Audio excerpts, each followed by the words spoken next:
Ate Zenny! Congrats, Ate Zenny! Uy, congrats kay Lyra! Welcome back, Zenny. And congratulations sa operation ni Lyra. Maraming salamat po, Doc. Pero hindi na kayo sana nag-abala pa. Well, alam naming lahat na mahirap ang pinagdaanan mo, Zenny. At ngayon nakaraos ka na. At ligtas na si Lyra. Thank you, So, welcome back. Congrats po! Salamat ba? Uy, Ate Zenny, huwag ka nang umiyak. Sira yung makeup mo.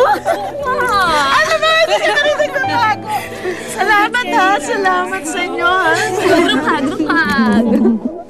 Napansin ko na yan dati pa eh. Ang kapal-kapal mag-makeup nitong si Angeline kahit nung bata pa siya. Alam mo, malandi talaga yun eh. Ay nako, talaga Vanessa. Angeline bashing mode ka ulit. Eh kasi, I overheard my mom talking to Princess Mom. Tapos nagkainisan sila kasi sinasabi ni Tita Chona na si Angeline daw yun ang akit kay Prince. Tama ako, diba? Alam mo, para sa akin, it takes two to tango. Sa isang relasyon, dalawa ang may pakana, hindi pwedeng isa lang. Hindi nga eh. Not in this case, Jillian. In this case, si Angeline pinilit niya yung sarili niya kay Prince.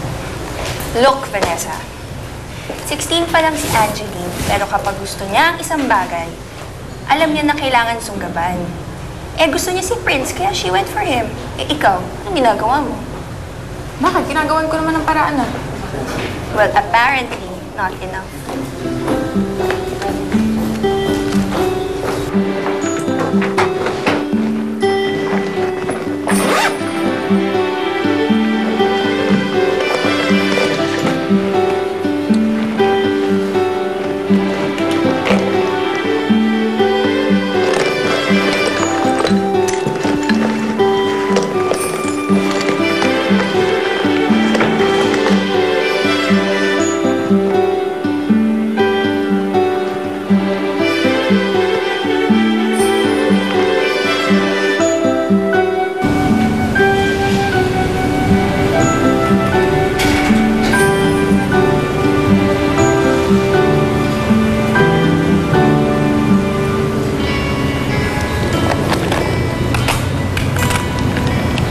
Boss, yung dati.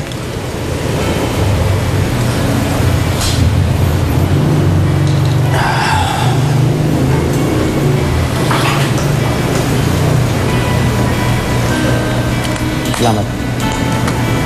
Hi.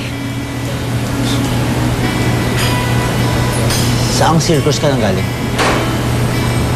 Circus? Akala ko nursing lang yung pinag-aaralan mo eh. Nag-aaral ka din pala maging clown.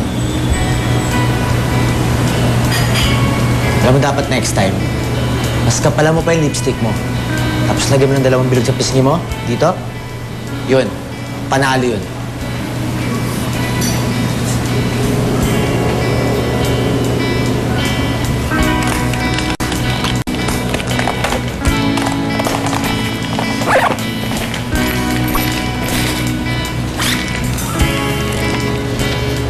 Sama mo.